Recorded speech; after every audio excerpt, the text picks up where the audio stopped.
to have Alice Winokur here for the Q&A for the film. Before we get started, just take a couple minutes to let you know how we'd like it to go.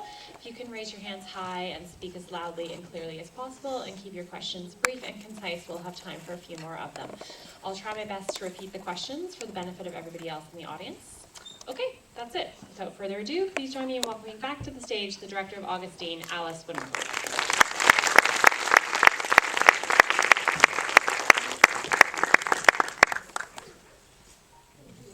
All right, we have one right away, just on the aisle there. Go ahead.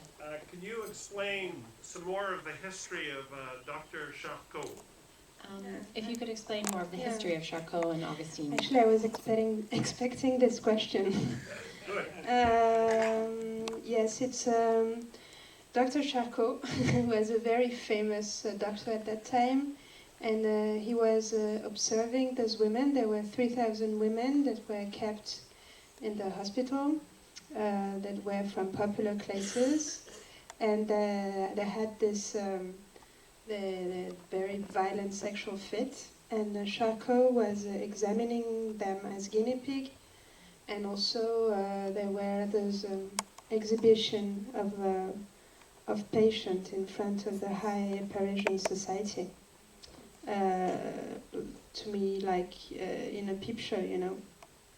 And I found the story of the real Augustine, who was a real patient of Charcot, and she was the case which was the most photographed, because at that time patients were photographed, and also she was the one which was the most exhibited, and she was the real star of Salpêtrière. And I read all the medical examination about her, and at the end of one page, I saw that she escaped. It was written that she had escaped from the hospital dressed as a man. So she did really escape. And so I started to imagine what could have happened, as I said at the beginning, and with this historical background, to revisit the story and to imagine what could have been this really special relationship. And I wanted to tell a timeless story about desire, and how it begins with a cold medical relation, and then it's turning into desire. Can you maybe expand a little and talk about what inspired you to make this film? Yeah, it's the story. I mean, it's just by reading a book, and then afterward I was really fascinated by this, really weird sexual atmosphere, and I thought it would be a great story. Is it a pretty drastic treatment in today's standard? Was that acceptable, that kind of a treatment back then? Actually, the film is really less violent than what was the reality. And there is a lot of things that are shown in the film that are real. For example, Charcot had really a tamed monkey. What they called the ovarian compressor, which is the strange appareil that he's putting on her, has also really existed. And they were also drawing on the patients. That's, to me, what was really interesting to me, because I wanted to make a film that would echo today's society, and I thought it would. I liked the way it was talking about the way men look at women, and with as mysterious guinea pig at the beginning, and then as object of desire. And I found that this mix of fear and desire in the way men are looking at women has not disappeared. No, it's true. Another question from the audience. I am a physician, I know. So I looked at patients differently than what you depict them. Trust me. No, I was not talking about physician, I was talking about men. Physicians have no gender. Okay. Yes, we can go back to you on the aisle. Is that is the relationship that Charcot had with Augustine, is that was that written, or was he ever caught up for that? Because he is a very famous neurologist. He is actually, Freud was his student, and he's still considered as the founder of modern neurology. And but that was, I really wanted to show that he really wanted to understand this illness that was really mysterious at that time. They thought it was more specific to women, and it was derived from the Greek word uterus, hysteria. But actually, hysteria is the way to express with your body some things that, desires, for example, that are not accepted by the society. So at that time it was a sexual fit, but now, for example, hysteria has turned to anorexia, mutilation, or spasmophilia. All of that kind of disease where the body is speaking, that's the body language. And what I liked also in this was that it was a way for these women to revolt and to find freedom. I mean, and also I wanted to tell a story of liberation, because those women, they are like they are locked up in their illness and in the hospital, and Augustine free herself from this oppression. And also I wanted to tell that the interviews that are in the film are those of real patients from a mental institution, and they are talking about their real today's symptoms. Just in the back in the center there. I just want to say thank you so much for making this movie. I think it's really interesting how Chaco knew exactly what was happening with her the whole time, and like realizing that it was her sexual desire. So I like the point you made about how the oppression on women was like that, and I still think that there's things like that that happen still. So thank you so much for this movie. It was just a comment on commending you for, I think, illustrating that Charcot understood that it was about her sexual desires, and that there's still some misunderstandings about women in that regard today. Yeah. No, also I wanted to have a very strong erotic and sexual tension in the film, to show that, I mean, to me the sex, when they are really having sex, it's so sequence where they say goodbyes, but the sequences when he's examining her in the hospital, to me I wanted the actors to play them as if they were making love, sex sequences. And so to me it was important to show also because the actor Vincent Lindon has, to me, something really physical and sexual. I wanted him to retain this sexuality as well, because he wants to. He doesn't want he wants to be a good doctor. I think that's what's interesting about the character. Just on this side, go ahead. How did you come about casting Soko for the role of Augustine? Can you talk about... Actually, she's not a very famous pop singer. She's a pop singer, but she lives in Los Angeles, and she had a very famous song on YouTube, but at first I didn't want to her for the role, because I wanted somebody who was really first experience, and Soko had played already in a film.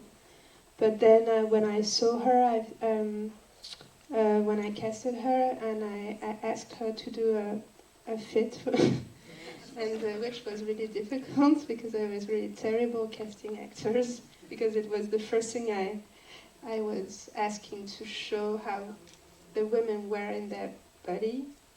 I mean, even if it was not good, it was a way to see how, because it was really a physical work that we really worked a lot on the sexual fit, because they all had to do really different, and so Soko was really had a really great fit.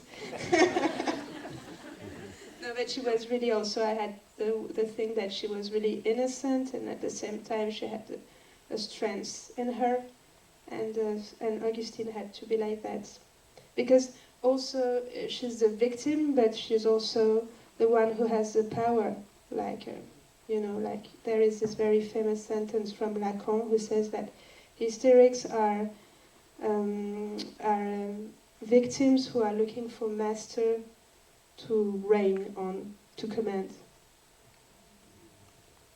So I think it could be like a catch line for the movie, maybe.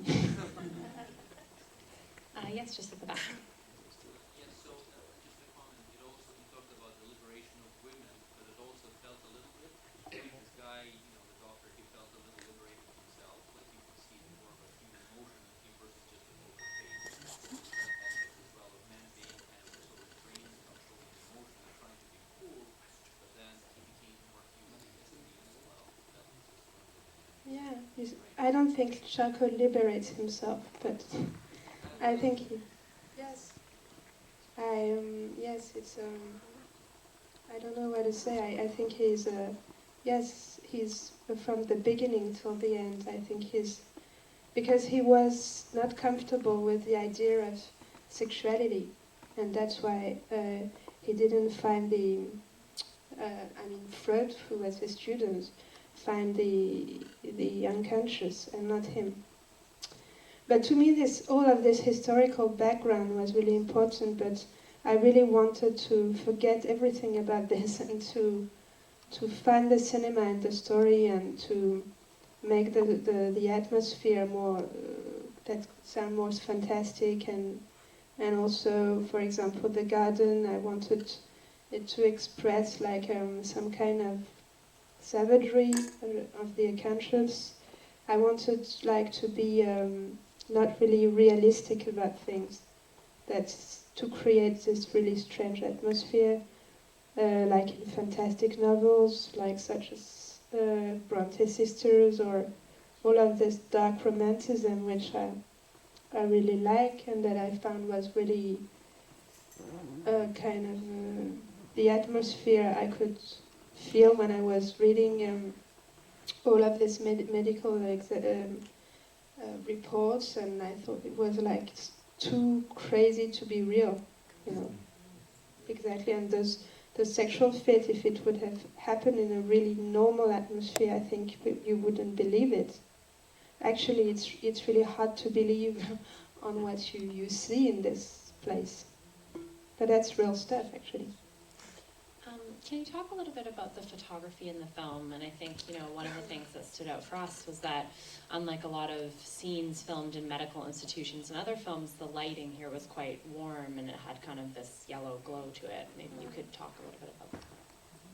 Yeah, that was part of the idea of making it sensual and not an erotic film, because it's not really erotic, but with this erotic tension and also I wanted, I didn't. Some people think it's a cold film, but I really wanted it to be warm, and then I asked the DP to work on this, and also I was inspired by all the photographs of the 19th century, because again it was supposed to be medical photographs, but what you saw in these photographs, what you see in these photographs are women that have real sexual poses, and there are erotic photographs, but with medical subtitles. So that's strange. Okay, we have time for a couple more questions just in the middle. Is this your first film, and how did you get to make film? Because you seem so knowledgeable and interested in other things as well. The question was just to confirm that this was your first film, and how did you become interested Yeah, in making films? I studied cinema in a national cinema school in Paris called La Fémis, and then I've directed 3 short films, and this is my first feature. Bravo, madame.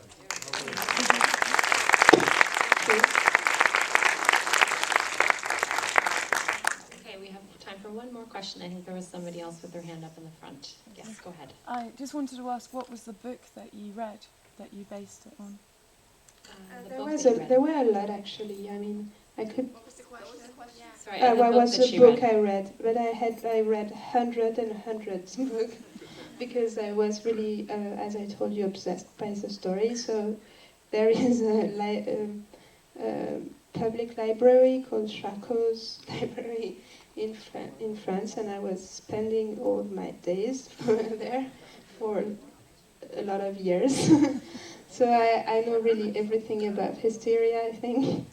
And then, but the first one was one from Didi Huberman called The Invention of Hysteria, which is really great. But there is also one which is American, and because there's a lot of American books as well, and English books that I think is very funny because they are really interested by what happened in France at that time.